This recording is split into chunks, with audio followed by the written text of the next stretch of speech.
बेटी नाजिया जल्दी दे नाल लूका 11 उसदी 28 उत्पत्त 1 उसदी 1 तो 2 ऐत गलातियां 5 उसदी 25 ऐत यूहन्ना 3 तो शुरुआती ऐत असी पढ़ना चाहांगे। लूका 11 उसदी 28 ऐत को पढ़ना चाहांगे। अगर बेटियां विचों मिल जावे तो अच्छी रीति दे नाल पढ़िया जावे।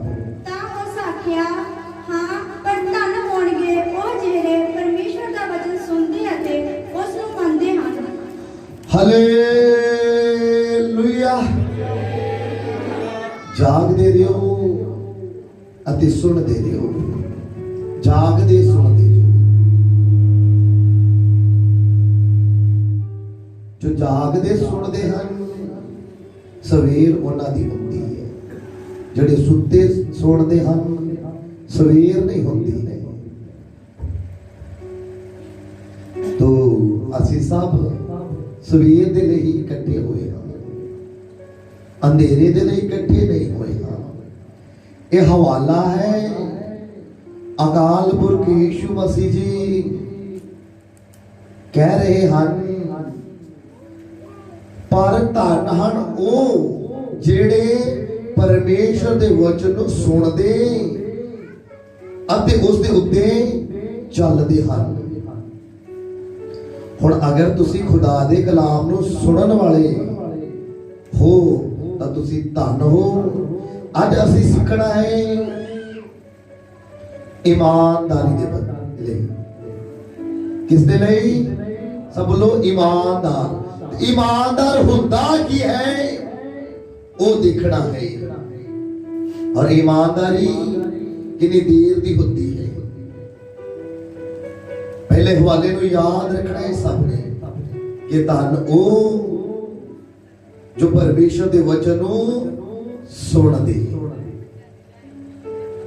धन ओ जो परमेश्वर दे वचन दे उत्ते चलदे।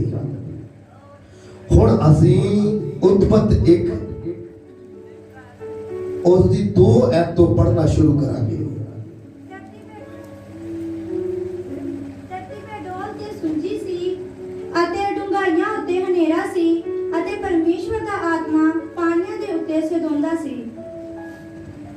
Hallelujah. Beginning the is the पहली आता है beginning the God, the created the heaven the earth। आकाश ते धरती नूं खुदा ने रचिया अते पहला ही परमेश्वर सी। फिर अगे हवाले विच वध दिया the darkness अंधेरियां दे उत्ते डुंगाइयां विच की सी अंधेरा। फिर अगे पानी, पानी दे उत्ते आत्मा सदाउंदा सी। बड़े ध्यान नाल समझियो।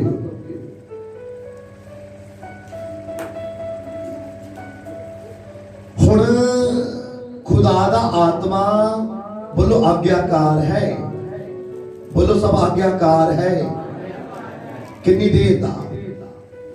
1 दिन दा, 2 दिन दा। हुण अज भरम विच रह के असीं भगती कर रहे हैं। भरम है कि असीं ईमानदार हां। भरम यह है कि असीं परमेश्वर दे हां ते परमेश्वर दा आत्मा साडे कोल है। हुण होवे ईमानदार, होवे ईमानदार अते शब्द दे दिल नूं भुल जावे। इतना नहीं होता है। होवे ईमानदार ते यीशु दे कुर्बानी नूं भुल जाए, ऐसा भी नहीं होता है। ईमानदार दा मतलब है खुदा दा आत्मा पाया मनुख। ईमानदार कौन होता है? जो खुदा दा आत्मा पाया होता है। और खुदा दा आत्मा सब ध्यान नाल सुनियो मेरी भैणां ते मेरे भरा, वफादारी सिखाउंदा है। आज अगर वफादार नहीं हो ना टाइम दे, आज अगर वफादार नहीं होना परमेश्वर दे कलाम दे, आज अगर वफादार नहीं होना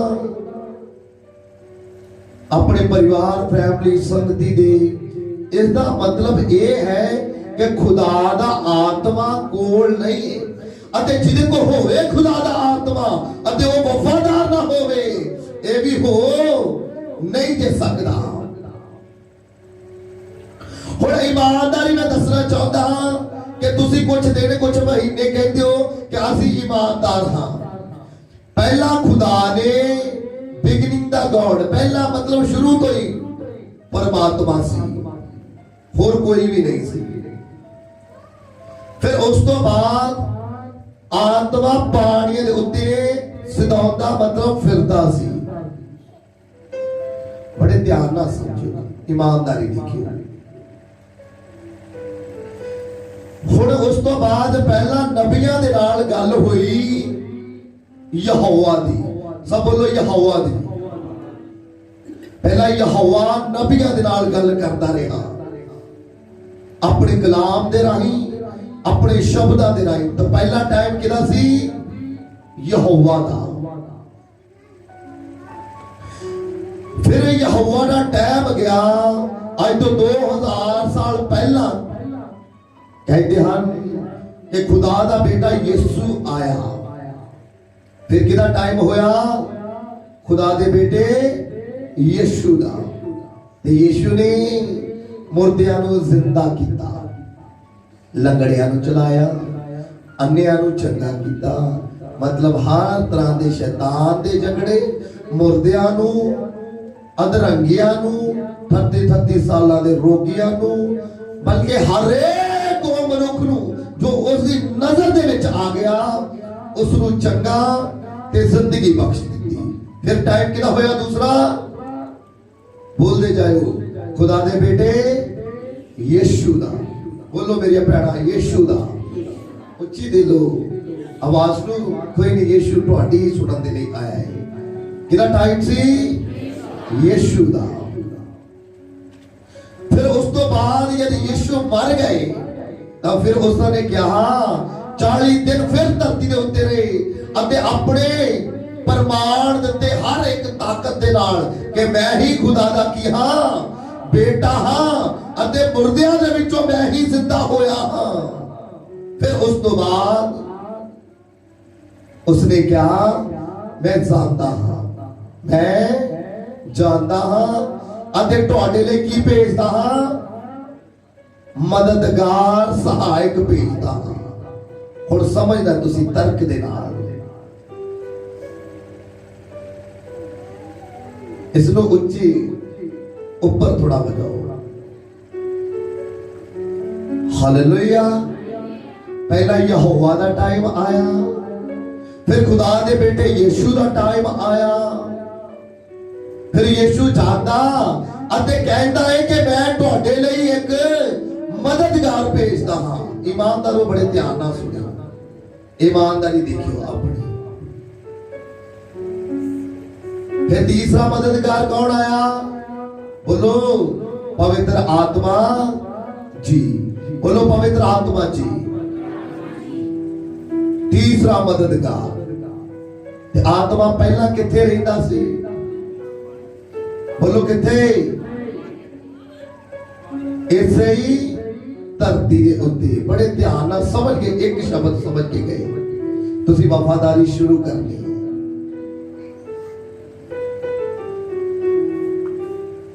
कि ऑलरेडी पहला ही खुदा दा आत्मा इसे धरती के उत्ते सी, पर 3000 साल 3500 साल समथिंग कुछ भी है हजारां दी गल, 3500 साल पहला भी खुदा दा आत्मा इसे धरती के उत्ते सी, पर एक भी मर्जी खुदा दे आत्मा ने नहीं की।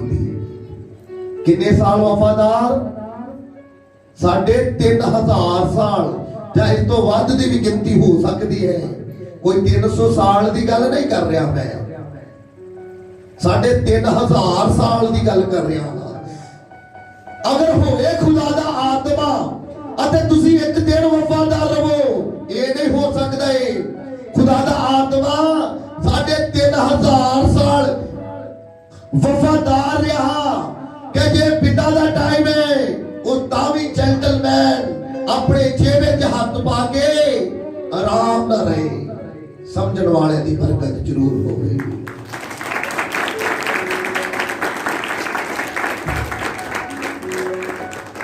फिर उस तो बाद यीशु का टाइम आया, मुक्ति दाते का टाइम आया, मुर्दे जिंदा कीते, लाजर नूं कब्रों बाहर कढ़ दिता, अन्ने अधरंगी हर तरह के मनुख 2-2 हज़ार लश्कर जिन्हां दे विच उन्हां नूं चंगा कीता ते पवित्र आत्मा फेर की सी।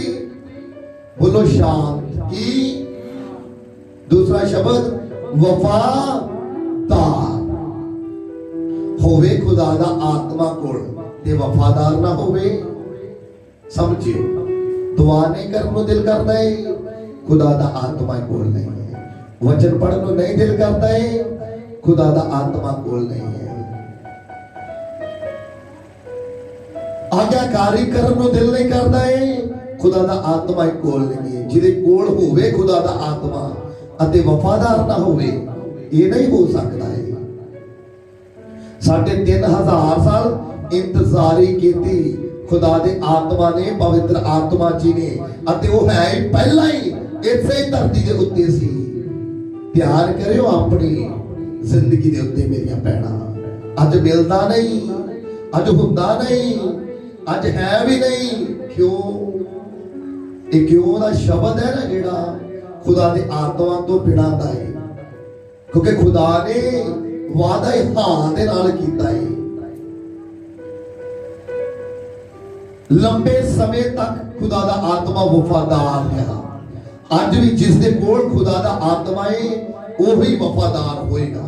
ते जेड़ा होएगा वफादार, जेड़ा होए ईमानदार, वो तरसे चीजां नूं ये नहीं हो सकता है, वो तरसे कपड़ियां नूं ये नहीं हो सकता है, वो तरसे घर नूं ये नहीं हो सकता है, वो तरसे बच्चियां नूं ये नहीं हो सकता है, वो तरसे पैसे नूं ये नहीं हो सकता है। होवे ईमानदार अते बाजी अग चों ना खुदावंद बचावे, ये भी हो नहीं सकता है। होवे ईमानदार ते बचावे ना खुदावंद। अग दे विच सदरक मेशक अबेदनगो पैंदे सी, ईमानदार सी। आज अगर कुछ कोल नहीं है, मुसीबत विच हां, घर नहीं बदल रहे, उसका शरीर तानू ही जाता है। उसका शरीर समझते हो, उसका क्रेडिट तानू ही जाता है, यीशु ने नहीं जाता है। क्योंकि जे हो यीशु दे ते तुहाडे घर च कलेश होवे, हो यीशु दे ते तुहाडे घर च लड़ाई होवे, हो यीशु दे ते तरसो कपड़ियां दे लई, ये नहीं हो सकता। हो यीशु दे, हो बे औलाद, ये भी नहीं हो सकता। हो यीशु दे ते काम दर दर ते जाके लपना पवे, ये भी नहीं हो सकता। होवे ईमानदार ते तरसे गड्डी मोटरसाइकिल नो, ये भी नहीं हो सकता। ईमानदार दौद सी भलियो, पेड़ बकरियां चराउंदा, ऐसी ईमानदारी कि खुदा ने देखा कि ये हुण ईमानदार है, हुण इसनूं राजा घोषित किया जावे। भले ही एक गोत्र का पहला राजा बनया, फिर खुदा ने उसकी वफादारी देखते देखते पूरे इस्राएल दा राजा बना दिता यीशु मसीह दे नाम विच। पहला की देखेगा तुहाडे विच? ईमानदारी खुदावंद ते वो खुदा दे आत्मा दे चलदे ते बीमारी शराब बन गया। ये नहीं किते, ये बाइबल जी ते मैनू नहीं सिखाउंदे हन। अपने शब्द देख लो, अपने विच वेख लो, है खुदा दा आत्मा ही। अगर खुदा दा आत्मा हुंदा, उसने कहा धन है ओ जेड़ा वचन नूं सुनदा, धन है ओ जो वचन दे उत्ते चलदा। इस तो उतला रेफरेंस पढ़ के दो।